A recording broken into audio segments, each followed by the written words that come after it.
Assalamualaikum warahmatullahi wabarakatuh. Selamat pagi anak-anak. Di video kali ini Bu Nanda akan melakukan sebuah praktek yaitu praktek tentang percampuran zat.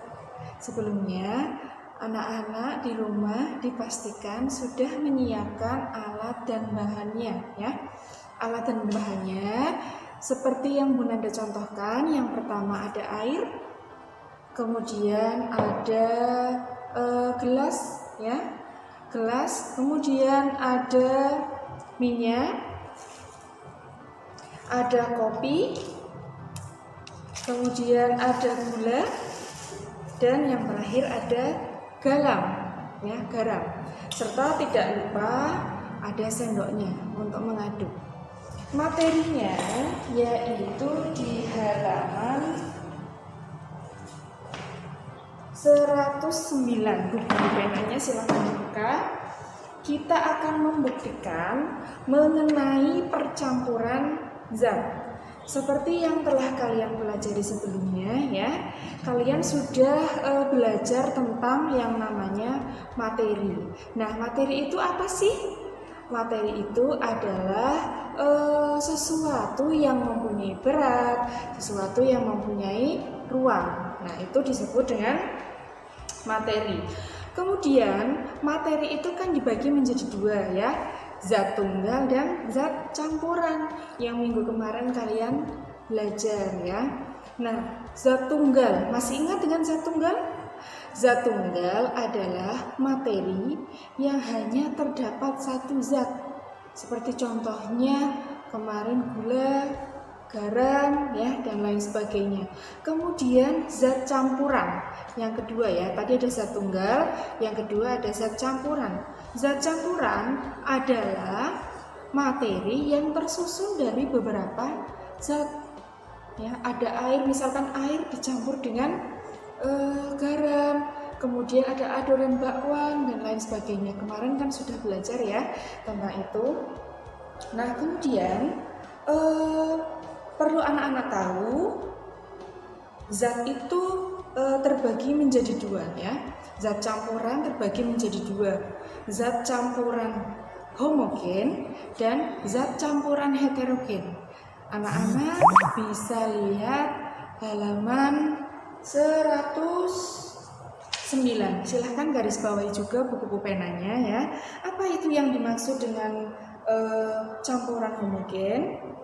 Nah, sesuatu atau zat yang tercampur secara sempurna itu disebut dengan campuran homogen. Zat yang menyatu, yang tercampur secara sempurna, tidak terlihat perbedaannya. Kemudian yang dimaksud dengan campuran heterogen yaitu campuran yang tidak tercampur secara sempurna. Zat-zatnya masih terlihat, tidak tercampur secara sempurna. Untuk lebih jelasnya, kita akan melaksanakan praktek bersama-sama Kita simak baik-baik. Langkah yang pertama, siapkan dulu gelas-gelasnya Kemudian kita tuangkan satu persatu. Dari garam kita tuangkan,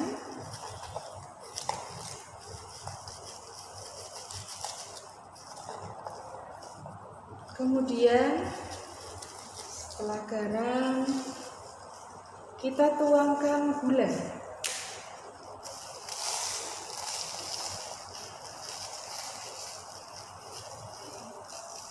Tidak usah banyak-banyak Kemudian kita tuangkan kopi.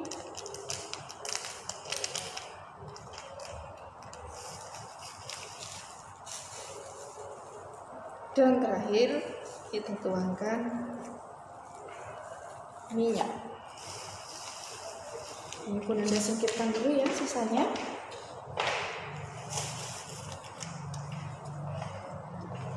Terus kemudian langkah berikutnya kita tuangkan air ke semua gelas.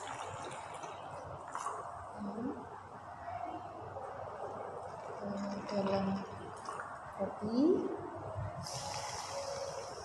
gula, dan garam.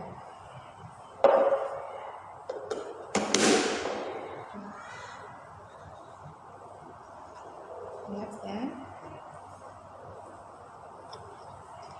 Terus kemudian selanjutnya kita aduk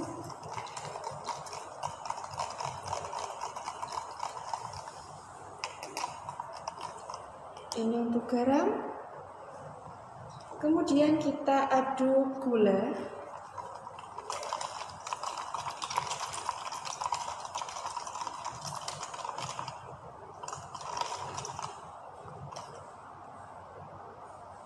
Kemudian kita aduk kopi.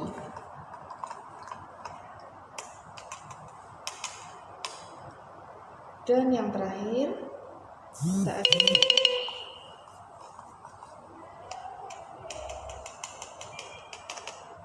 Nah, setelah sudah semuanya, kita amati bersama dari masing-masing gelas.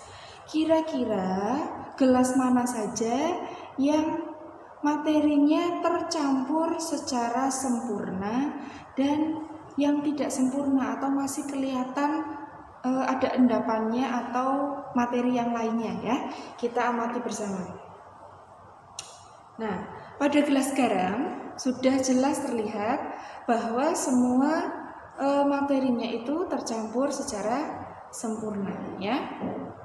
Maka disebut dengan campuran homogen.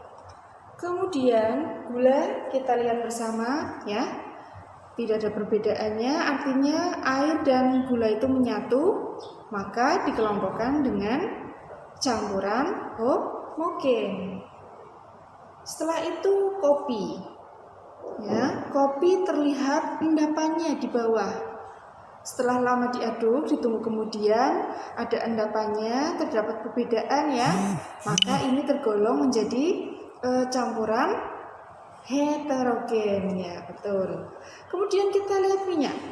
Wah, minyak juga sangat jelas terlihat bahwa kedua zat ini tidak bisa tercampur dengan baik ya.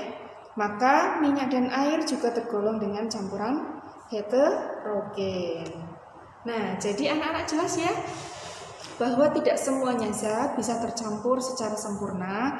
Ada yang dinamakan campuran homogen, ada juga yang disebut dengan campuran heterogen. Nah, sekarang Bu Nanda tanya, kenapa minyak ini tidak menyatu dengan air? Ya, ada juga peribahasa yang menjelaskan, pasti kalian sudah sering mendengar minyak dan air tidak akan pernah menyatu. Nah, alasannya apa? Nah, bahwa air ini ya, si air ini mempunyai kerapatan yang longgar atau yang renggang ya. Jadi, ia bisa menyatu ke semua cairan terkecuali dengan minyak.